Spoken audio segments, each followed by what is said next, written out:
I'm Mahendra Sundarraj. I'm an enterprise architect in SunPower Corporation. SunPower is a solar panel manufacturing company. For those who you don't know, SunPower produces the highest efficient solar panel in the world. That's a short. So today I'm going to talk about the digital transformation journey we have been going through in SunPower factory and supply chain, both. So I'm an enterprise architect, by the way, as I mentioned earlier. So I'm responsible for the IT apps landscape for manufacturing and supply chain side of the business. So we started our digital transformation through a smart factory in Malaysia a couple of years back. And our digital transformation goals for the last year was three important goals: end-to-end product traceability, connected factories, supply chain agility. What do we mean by end-to-end product traceability? We want to trace from the raw material stage to the finished good product. All through that product life cycle, we want to trace who manufactured it. Sometimes actually, not all the components in the solar panel is produced by SunPower. We also procure from suppliers, contract manufacturers. We make our own cells. So we want to trace everything. It's almost a digital twin we want to create. And also, we need to know the shipping data as well. So we have our fabrication factories in Malaysia, Asia, and then we have our assembly plants all over the world, and then our customers all over the world. So we need to know the shipment history as well. This information is very important because we have some situations like product recall situations. Unless we know all the shipment information and product lifecycle information, we'll not be able to handle our product recall situations, because the panels we produce, we give all the way to 25 years warranty. So we need to be able to handle that product recall situations, warranty issues, and everyone. Connected factories. So as I mentioned, so we do our fabrication, which is converting this silicon into a cell. That fabrication takes place in Asia, and the cells are assembled into a panel. That happens actually closer to the customer's market, mainly North America and Europe. So these two different types of factories, it's very important they have to be connected. They have to seamlessly exchange information, because that information flow will ensure we are producing highest quality panels most of the time. Why highest quality panels most of the time? Any production process, as you know, it cannot produce the highest quality products all the time. It may be 60-70% is probably the goal, and then you will produce the second grade and third grade of products. But for us, solar panel is a low margin product. So we have to produce highest efficiency panel all the time, then only we'll be able to get most of the margin we can. So that's connected factories. And supply chain agility. This is also a straight money impact is there. We need to give an on-time delivery performance, not early shipments, not late shipments, because the solar panels are actually heavy equipments. So when you're delivering to a project site or a customer's new homeowner, they would not want to actually receive the shipment a day earlier or a day late. Because these are heavy panels, they cannot store it anywhere. They don't have any space. So you have to deliver it on the day it is going to be installed. So that's very important.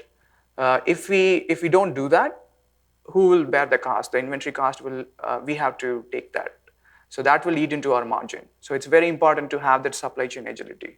Though we are not a grocery delivering company, it's not a last mile leg delivery complexity, but we call it as a last leg delivery from our distribution warehouses to the customer's roof.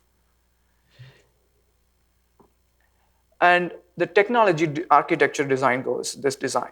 So the first slide actually talked about the digital transformation goal, but it's very important as an IT architect to sit down and then actually like convert that into a technology architecture. I have to convert those business goals into a technology architecture strategy goals. So these are the three goals actually we have set ourselves. So the first one is the shared understanding of data across enterprise. So as you would have realized in the first slide, most of these goals are talking about data flow from one place to another. So when the data, it's a global company, so the factories in Asia factories in North America, when they actually trying to figure out a problem or do a root cause analysis, they have to speak a common language. When they are talking about a data set, they have to have common references. So that shared understanding has to be created. Data as a service. So the data as a service, the way there are many definitions out there. For us, the data as a service means whatever data we have internally in our enterprise, it has to be available to the end consumer or the internal consumers anytime, provided they have authorization to access the data. For example, somebody wants to get the last 3 days data or last 30 days data. That's easy because most of the applications would cater that need. But somebody wants to actually run a machine learning model for the last 5 years data. That would be tricky because then the answer would be probably you need to work with your IT partner to create the data to make it happen. So the goal we have set ourselves is wide variety of workloads. All of those workloads we should be able to handle. The foundational architecture we are building, it should be able to scale up to various workloads, not just report downloads, visualizations, machine learning, all of them. And it has to be self-service. IT should not be coming in and then actually like provisioning those data accesses as and when it is needed. That would be inefficient. Data engineering goals. Having talked about actually all these big goals, still we have to be realistic. The reason is the manufacturing industry, the IT spending cannot exceed more than 2%. That's an industry benchmark. We haven't got there. We're still spending more, but we would like to actually reduce our cost all the way to that level. That's what is called sustainable. So when you do a digital transformation, it's very tempting to spend money on a lot of other technologies, but it won't be sustainable. So we have to set ourselves some realistic goals. So one, many people think it's a very trivial, but for me, that's a very important metric, which is latency.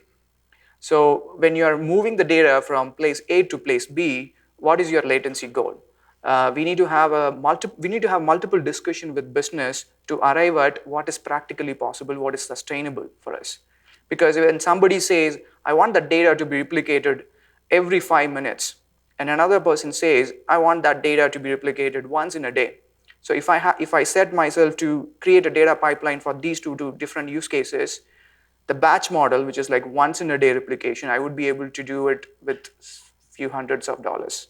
But on the other hand, when I have to replicate the data in less than 5 minutes or once in 5 minutes, that would need sometimes multiple hundreds of thousands of dollars to make it running all the time.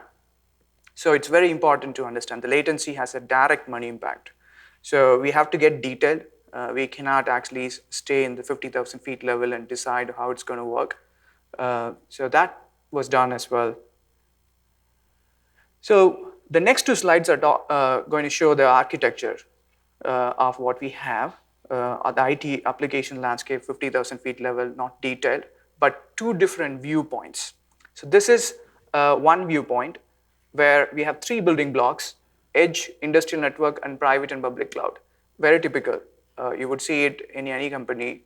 I just wanted to give you that viewpoint, how everyone would see it. So edge, where actually your smart machines, device managers to control those machines, a production line. And that's connected to the industrial network, mostly a data center attached to your factory. And the connection is going to your local network, LAN or WAN. And MES and SPC, those are highly available systems. So we have to keep that actually closer to the production line. So that's why they are an industrial network. And we have private or public cloud. So private or public cloud, the private cloud is our own enterprise data centers, corporate data centers, where our business applications like ERP, PLM, CRM, they are hosted. And we have our public cloud where we have data lakes, data warehouses, analytical workloads, and everything is there. So this is just a landscape. But this is the same applications, how they are integrated to serve all our digital transformation goals. So it's a different viewpoint, the same architecture. So I'll start from the bottom, the data sources. So you have business applications where ERP, CRM, PLM, and MES. As you can see, I'm not putting them in two different buckets based on where they are hosted. Like, it could be hosted in industrial network, which is a local data center, or it could be a corporate private cloud, or it could be public cloud. But all of them, we can bucket them into business applications. Then we have machine and IoT sensors, which are coming from our edge. Could be factory or warehouse. So these are the data sources. And now the next layer is the storage. It's a cluster. It's not a one single data mart. It could be a combination of systems in on-premise or cloud. What are we doing here? Why are we actually like separating this? To reduce the load on the data sources. So any compute load coming in, we don't want to expose these data sources. So we are actually taking the data, replicating the data. So as I mentioned, the replication rate is decided for each, you have to micromanage that for each data pipeline and then replicate all of the data. Sometimes we replicate every second, sometimes our real-time data feeds from machine and IoT sensors. The structured data, maybe the smallest latency could be 5 minutes, the longest could be once in a week. So all of the data gets replicated in data storage cluster. So now, though we are replicating all of this into data storage cluster, still all of these are disparate systems. They are not connected. So instead of connecting them, what we do is we create a metadata catalog. So this metadata catalog gives the enterprise-wide common terms to access the data from multiple systems. So that's where the data gets kind of combined. So it will give an experience to the end user as if they are actually querying the data from single data source. Okay. Then on top of that, that's where the actual compute comes in, the distributed query processing engines.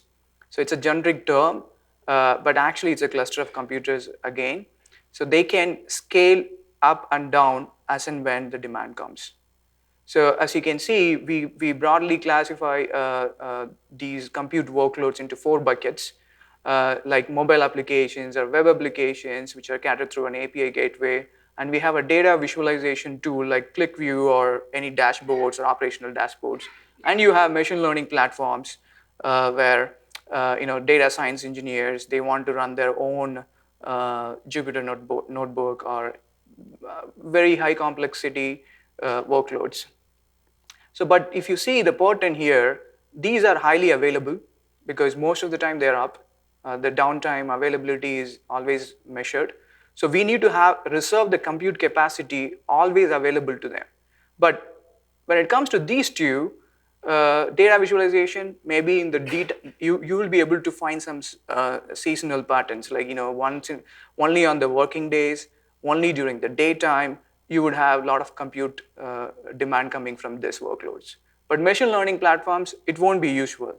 Like maybe 10% of the day, working day, 8 hours, is when actually you would see machine learning workloads coming in. So the flexibility we have here is we have already decoupled compute and storage. So which means whenever compute needs are going up, we can actually scale up and scale down this compute layer as and when it is needed. So the cost is actually handled properly. And storage also is decoupled from compute. So if our data is growing too much, so we don't have to invest much on compute, because in the public cloud or private cloud or any data center, your compute cost is higher. The storage costs are actually falling down. So that's how, this is the architecture. It's a 50,000 feet level architecture, which has which has helped us actually reach most of our goals. Not going into the detail on each and every use cases, I think the following speakers would have more knowledge on the domain use cases they would be explaining. And still, I would like to highlight what are all the values we realized through this. The significant yield improvement. It's still a work in progress for us. We haven't reached our goals, but still in work in progress, but we have made very good progress on that. Reduction in product quality issues. That was a huge win for us. Now we can confidently say we are in a position where we can actually handle product recall or quality issues fairly quickly than what we used to do. Uh, Increased inventory turnover rate. We were able to reduce our uh, size very quickly, and now our inventory cost has been reduced. I cannot reveal the percentage, but it has been reduced significantly. Sorry,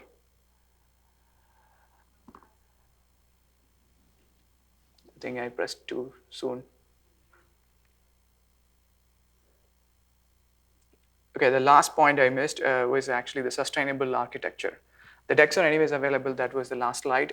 The value realized was this architecture, what we built, it was not only built for the future, but also the expenses are kept at the sustainable level. Yeah. So the ability to handle the diverse compute workloads, I think I talked about that in the previous slides also. Now we are able to actually we are in a position to actually handle diverse workloads with the architecture what we have without incurring a lot of cost. That's pretty much I had. Thanks.